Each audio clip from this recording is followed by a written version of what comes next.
Ayan guys, nagluto ako ng igado. Ayan ang ulam ko ngayon. Ayan na yung kanin. Ganito ko. Tapos may soup ako.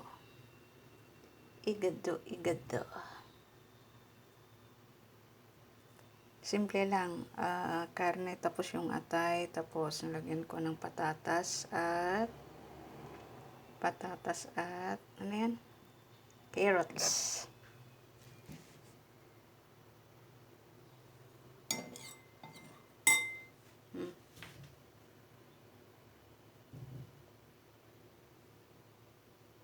Oh.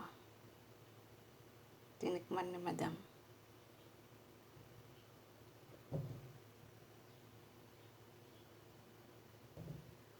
Kanin. Mapapadami ako ng kanin.